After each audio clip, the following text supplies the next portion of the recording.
Janamaithri police പദ്ധതി ഇരിങ്ങാലക്കുട കേരളത്തിന് മാതൃകയാവുന്നു. ഇരിങ്ങാലക്കുടയിൽ ആരംഭിച്ച ജനമൈത്രി പോലീസ് പദ്ധതി ജനങ്ങൾക്ക് ആശ്വാസമേകുന്നു. ജനങ്ങളുടെ സഹകരണത്തോടെ രാത്രികാല പെട്രോളിംഗ് ആരംഭിച്ചു കഴിഞ്ഞു. ടോണി റാഫേലിന്റെ നേതൃത്വത്തിലുള്ള സബ് കമ്മിറ്റി രാത്രികാല പെട്രോളിംഗിന് നേതൃത്വം നൽകുന്നു. വിദ്യാർത്ഥികളുടെ യാത്രാക്ലേശം പരിഹരിക്കുന്നതിനും അവരുടെ പ്രശ്നങ്ങളിൽ ഇടപെടുന്നതിനുമായി അഡ്വക്കേറ്റ് KR വിജയയുടെ നേതൃത്വത്തിലുള്ള സബ് കമ്മിറ്റിയും പ്രവർത്തിക്കുന്നു.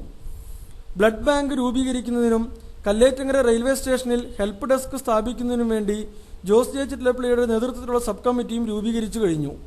പോലീസ് സ്റ്റേഷനിൽ 24 മണിക്കൂറും പ്രവർത്തിക്കുന്ന ഹെൽപ്പ് ഡെസ്ക് ബ്ലഡ് ബാങ്കിന് വേണ്ടി ആരംഭിക്കാനും ജനകീയ പോലീസ് കമ്മിറ്റി ആലോചിക്കുന്നു.